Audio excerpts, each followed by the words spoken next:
Welcome to Make Limited Podcast, where we talk about inspirational people, motivational stories, and what makes us better humans. We are looking into the history of these narratives in search of insight into our future. Our podcast will hit all angles of each story from bad to good, revealing what it takes to climb out of the bottom of the pit. We like to say, when life gives you lemons, make lemonade. It's our motto, and we talk about it here. Welcome to Make Limited Podcast.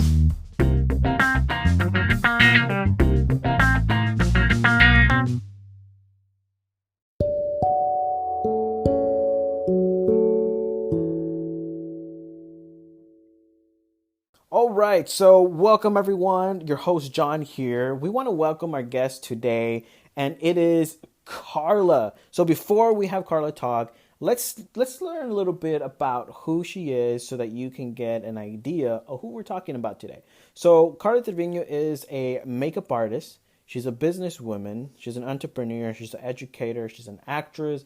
She's a model, and she lives life as a realist when it comes to getting things done. Karla, welcome to the Make Limited Podcast. Please, we are so glad that you're here. Wow, thank you so much for that introduction. It is a pleasure to be in your podcast. I'm super excited to go into this. It is a topic that I think is super important and relevant for anyone, regardless of your age, your gender, etc., etc. It's good to step back and just kind of look at the big picture. Yeah, I completely agree with you. I think that this topic today that we're going to talk about, that we're hitting, I think is super important because in the last three podcasts, we've been talking about Abraham Lincoln, George Washington, and Melanie Perkins, which are very successful in their lives. And we've seen their character, we've seen the steps that they took to get to where they were. And I think in the podcast Make Lemonade, we like to give different perspectives. And so it's a perspective that people don't look at. And so today, and as we're analyzing success, right, the blueprint to success and how we see it in other people, I just don't want to see it in people. We're hitting everywhere. We're analyzing every single thing, from movies to books, from leadership, from people that we admire, everything today. So what do you have to say about analyze? What do you see in success for analyze? You talked about a general perspective that I think is very important. A lot of people get caught up in the details, and although details are important, it is crucial for us to step back and look at what you like to say, the bird view. Sometimes when things are too close to us, or relationships, goals that you might personally have, or afflictions, insecurities, whatever it is, if you're too close to it, you can't see clearly. So a good perspective for success in general for me is to step back into your own life and see the bird's eye view. So looking into other people that we consider successful, we are also kind of stepping back and analyzing the big picture and then diving in to all the details, the particular things that they did to get to where they got to. Yeah, I completely agree. I talk about the bird eye view all the time on here on the podcast, because I believe that sometimes in life we're so close to things that we need to pull back into a perspective where we could see everything. And this is the way that I see everything in my life, because as you know, I've had a heart attack, and that perspective, I was so close to it that it was hard to move forward. And I had to step back to really analyze my life and to see everything that was going around, which inspired a lot of things that I'm doing now, filmmaking, podcasting, social media, all those things that, relevantly go with what society is leading towards, but in a different perspective that I see that I want to contribute into society. So, going forward into this, how do you analyze successful people? I think the important thing here is that success is not success across the board for everyone. The important question here is to ask yourself, what do you consider successful to be, and then find others that are similar to you that have achieved that which you consider to be successful. So, for example, if I considered being successful, getting a degree, and having a job and making a certain income, then I'm going to look around in my community or people I know or just people in general that have that level of success. Um, as contrary, if I see success at a certain income level, a certain degree, or certain entrepreneurship, then I'm going to look for people, again, like minded that have achieved that. So the big thing here is to ask yourself, what is success? Not in general, but what is success for me? Yeah, I think that's a great point. Success for like, yeah, because look, if you see a bunch of people and what they're doing today, let's say for example celebrities, people who are in politics, if you see people who are just everywhere, right, who have a certain, what do you say, office per se, right? Not literally, but have an office, a position that people look up to them. People tend to see them and try to compare themselves to that person and often become disappointed because they only see what is on the outside, right? Like the outside of the egg. And they don't see what's in the inside, right? All the gooiness, if you take into a metaphor of an egg, right? And I think success, when we see it from a certain point of view, more than meets the eye, we kind of see it in a point where everything for us is perfect. And it's one of the things that I've seen in leaders and why I like to see different perspectives because one of the things that I say is we have a good side, we have a bad side. And we can be either good or we can be either bad or we can be in between. Literally, it's our decision what we want to do in our lives. And so in that, I believe that in success, when you look at different people and you see them and you're like, my goodness, I want to be like them. Sometimes we don't realize what they went through and the things that they had to struggle through to get to there. And that's why the stories of George Washington, Abraham Lincoln, and Melanie Perkins were so impactful because they went through so many things to get to a high position, but every process that they had was a difficult one, and they had to make tough decisions. So even with George Washington, he had to make tough decisions between, hey, do I want to stay at a middle class, upper middle class, or do I want to be with the elites? And he chose to be with the elites. Why? Because he was attracted to power. So do you think that some of the things that success brings us to, and when we talk about the analyzing of it, do you think that it comes to a point where you choose because of things that you are craving or wanting, or what do you think about that? You talked about an important point. A lot of people want the end goal. They want the trophy, they want the lifestyle, but they're not willing to look at the journey. And oftentimes, where we look at similarities, for example, a lot of people look at J Lo, Jennifer Lopez, and they think, "Oh, Jenny from the block. Well, I'm from so and so. I'm from that block, and if J Lo made it, then I'm gonna make it too." And although that's amazing inspiration to find people from your community that also share your values or what it seems to be as similar to you as possible, I think the ugly is in the journey and the beauty's in the journey. So it's not so much when you reach the top of the mountain. It's not so much that people say, well, at the top of the mountain, it's lonely.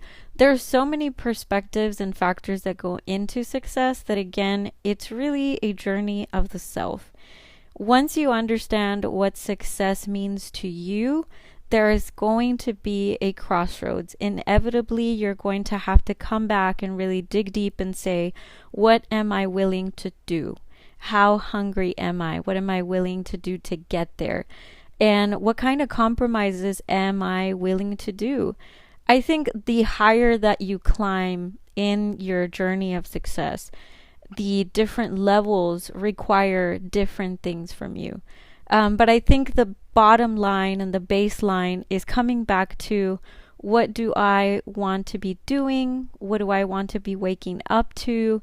I was actually thinking about this the other day, and I said, it's not of how you get there. It's what am I willing to do, and how do I want to be living when I get here?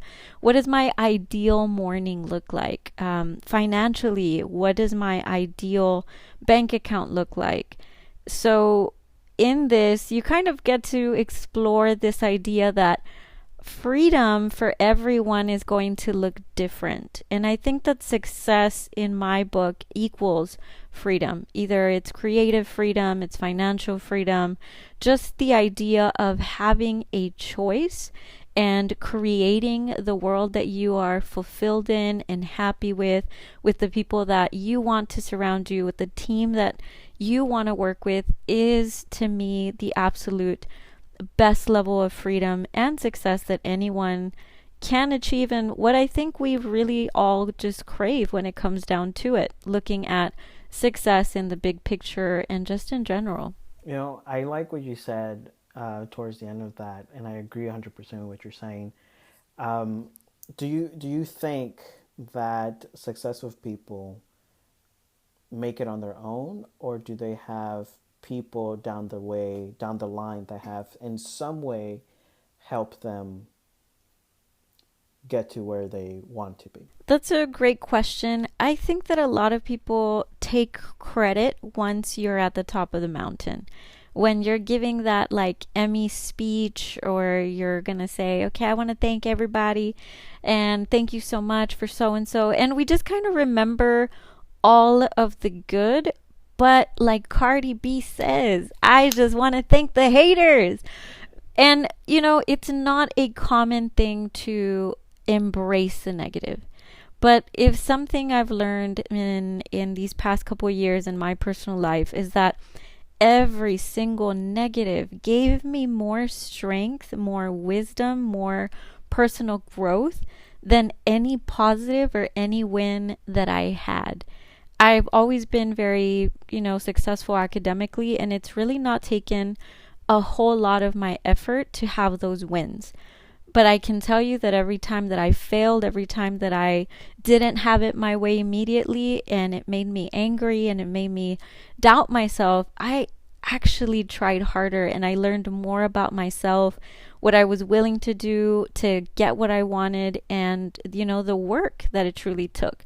So I think sometimes we get caught up in what we're good at and the easy wins that we have, that we run from failure, that we don't want to experience that. And although it is that fight or flight response in us, I think that when we are running from that vicious dog in the street or whatever it is that you're running from, adrenaline will kick in the first couple of seconds, and that's going to give you a boost. But in the end, when that adrenaline is gone, it really comes down to you and your hunger. If you want to continue to run, if you want to reach whatever your goal is, the adrenaline is going to only give you a little baby boost.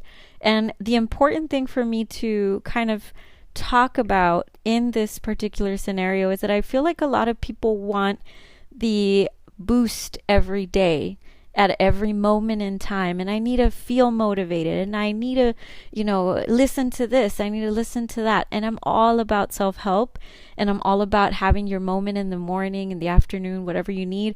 But I think that we need to stop and really figure out, if I continue to do what I do and I don't like the result, then it's crazy to think that I'm going to continue to do the same thing and get a different result. That's what we call crazy. We need to figure out a system where we again step back and say, okay, these are the things that I am doing and I like what results I'm getting. These are the things that I feel like I want to do. I want to work out in the morning, but I tend to get really tired. So maybe if I work out in the afternoon, I can still get that workout in.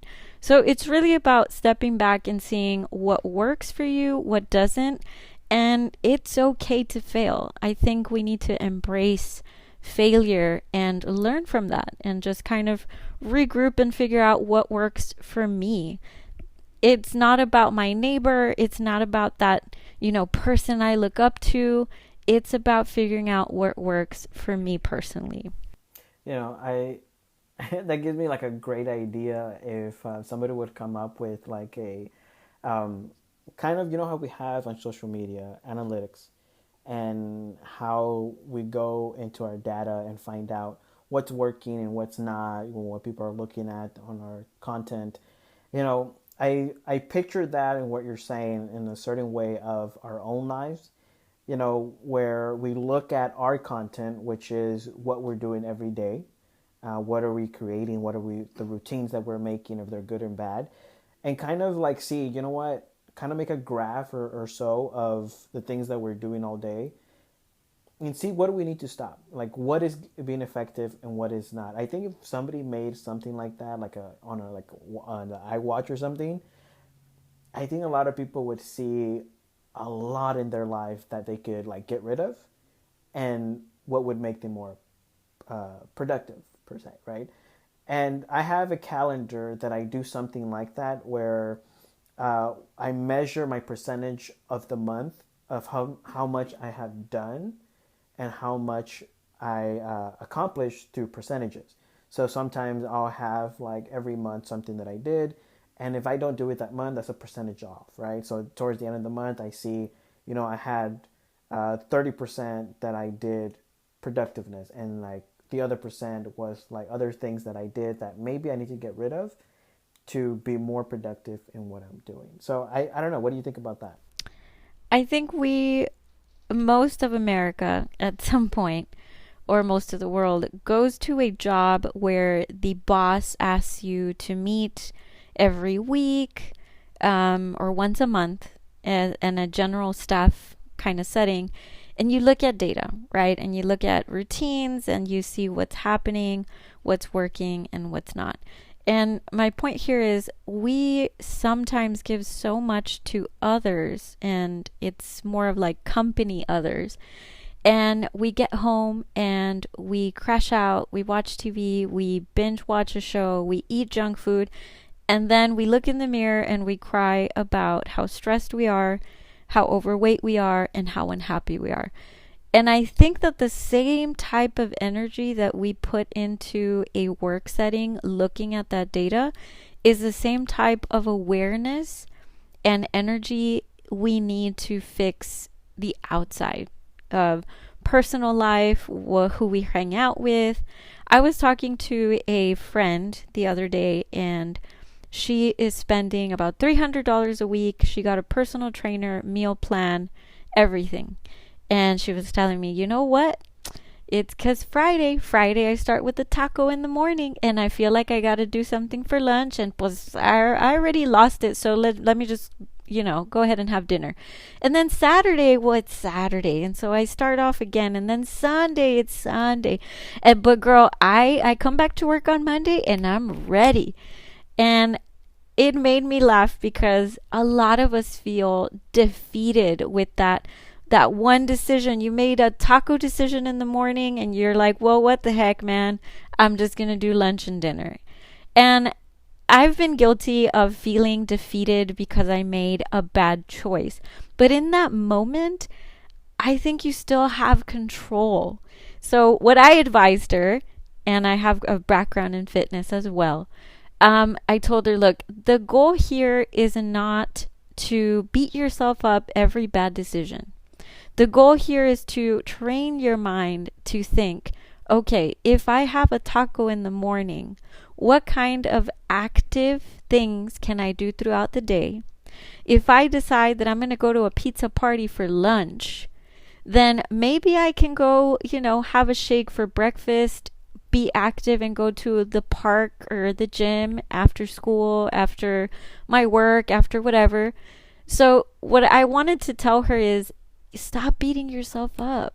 Sometimes the small wins are what are going to give you that push for the bigger win, and that push for the habit, and the push for, like, you know what, you can't remember when it was that it tortured you to drive by a Taco Bell, Chick-fil-A, and you cry inside.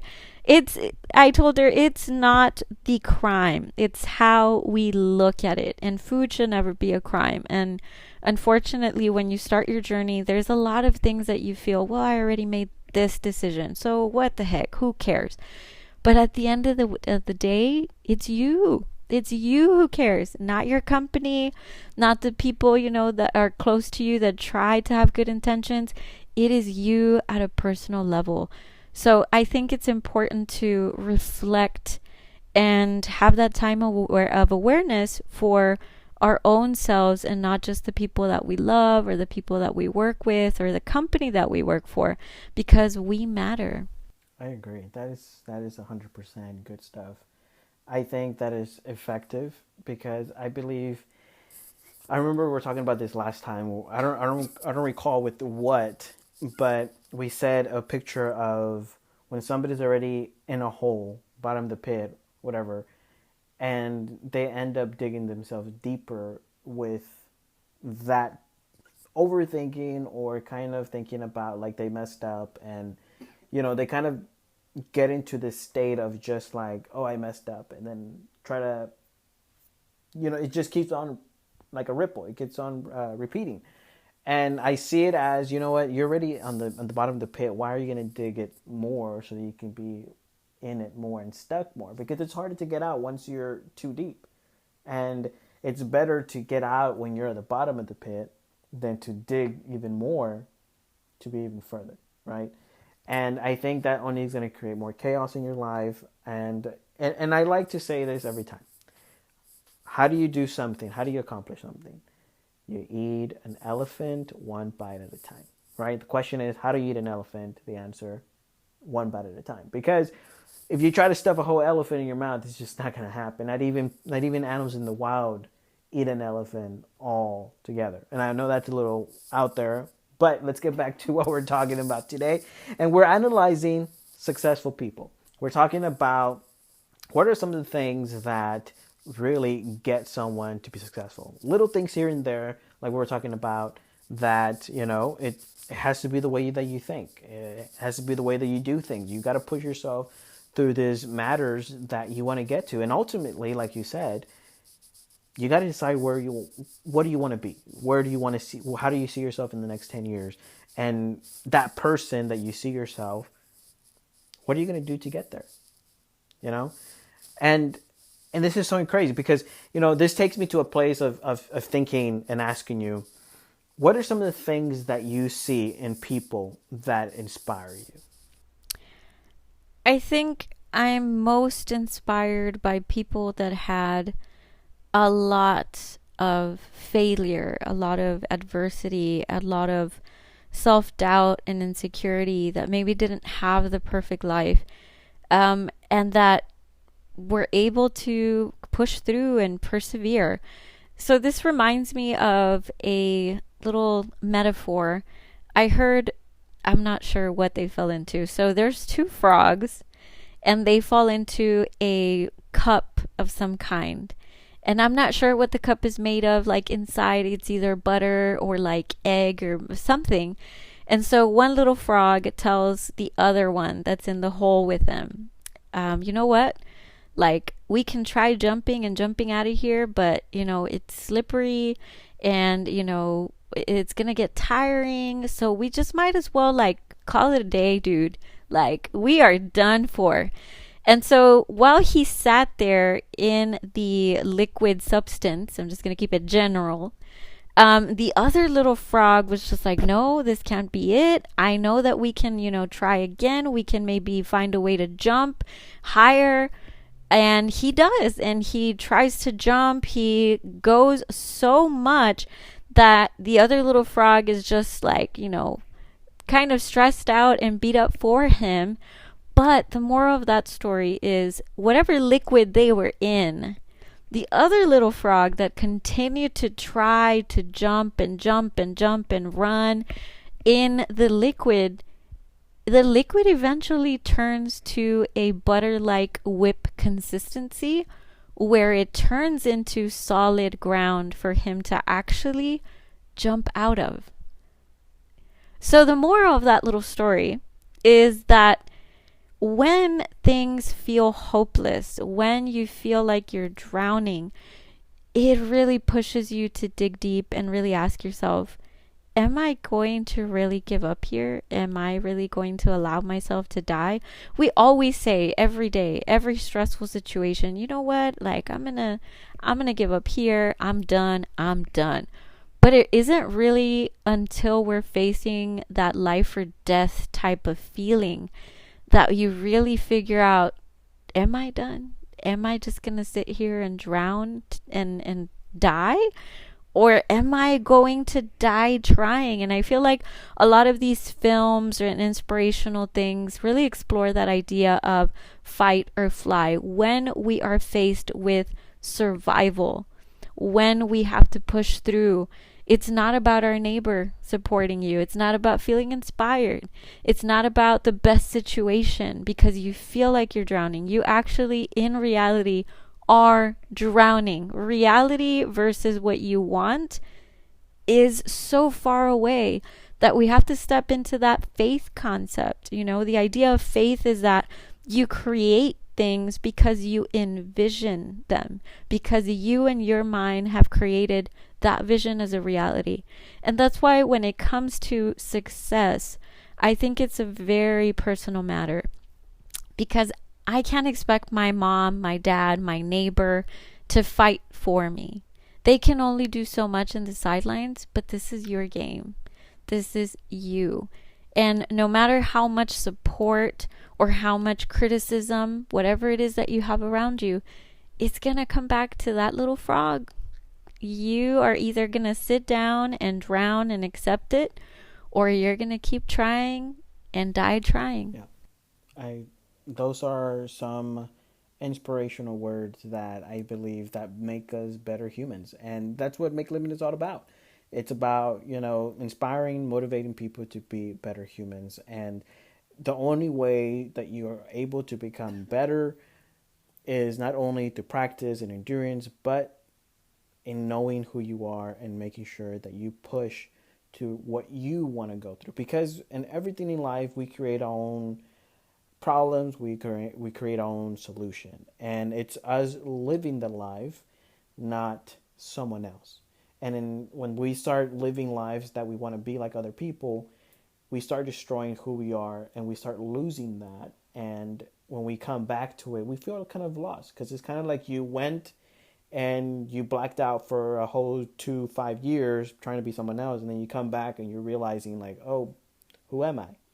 And then you have to gain all those years again. And I believe what you're saying is so powerful in today's world because we need that. We need some inspiration and the knowledge of believing in something that we want to be, what we want to do, and pursuing that and making that a success. So, I mean, that is awesome. I'm so happy that you were here, Karla. Before we end this podcast, I really, really want to end it with something that you can encourage and inspire people to be better humans today. It is yours. Take it. I was actually looking at some classic Nike commercials earlier today. I was working on a project, don't ask me why. And I saw that all the classic commercials that they had as like super successful commercials for the company was not just a person with shoes running and sweating. It was really exploring different athletes, different backgrounds, different crazy scenarios where, of course, they're showing you their product. But the idea was that all of these stories were so, so different that each individual had to say there was no other choice but to do this. I was born for this. The moment that I was born, the moment that I decided to start walking, then I had to start running. And, that story relates to a professional running Olympian. But each story felt so native to their personal struggle. And there was, different types of stories where athletes with disabilities were professional athletes, and something that seemed impossible because of background, because of what they didn't have or what they had too much of. I love the idea that they just like did it. There was no other choice. And Nike has the logo of just do it, right? That's their slogan. And I think in life, we need to really truly believe that everyone is meant for a specific purpose that only you can do. And I know it sounds cliche because everybody's like, well, do you, boo, in this social media world. But it really truly is something that we need to discover for ourselves and really celebrate that you are good at being you. Now, the question is, how am I going to make myself the best version of me? Not my neighbor, not J-Lo, not anybody else that I love and that I feel super inspired by, but how can I become the best version of me? And the most important question that I want to walk away with today is, if you need to reflect on what is success for you, ask yourself, what does the best version of me look like? What do they talk like? What do they sound like? What are they doing every morning? What does their schedule look like? How do they talk to others? If you want to own a company, how does your company run? What kind of staff meetings are you having? I mean, really dive deep into what does you at 100% living your best life look like? I feel like sometimes we hear, well, living my best life, but no one stops and asks, hey, like, well, what does your best life look like? Not this moment. What does your life look like? Because I don't want to live in a moment, just having one good moment and then I go back to my hole and just accept my life. I want to be the best that I can be, because if we stop to work on ourselves, then I can guarantee you that you'll make more of an impact to those that you love and care for, the people that hated you, everybody that's watching. You will be more of an impact and influence by you being 100% what you were meant to be than by you trying to do all these other things and help all the world and do everything except for you. So although it sounds selfish, I feel like we really need to take the time to figure out ourselves and what that looks like in order to help the world. Wow. That is a wow moment. Man, that's awesome. I think that is inspirational and motivational, and people are going to become better by it. It's so powerful. I mean, it's different than just looking at life and being like, it's my moment, it's my time, and then looking at life like, what does my moment and my time look like in my lifetime? That is beautiful, beautiful. Karla, thank you so much for being here today. Thank you. I'm telling you, we appreciate you. I'm sure our audience is going to appreciate your amazing words, and we thank you so much for being here. Thank you for having me. All right, everyone. Thank you so much for being here, and we'll see you on the next one.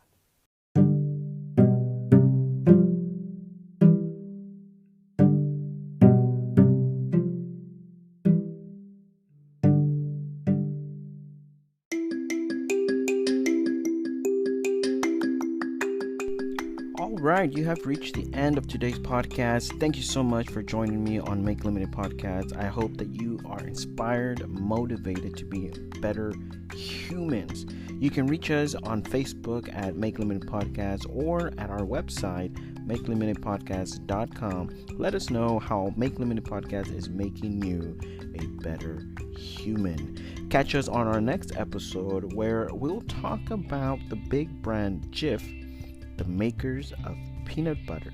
It's going to be incredible. Until then, stay awesome, and I'll be talking to you later. Peace.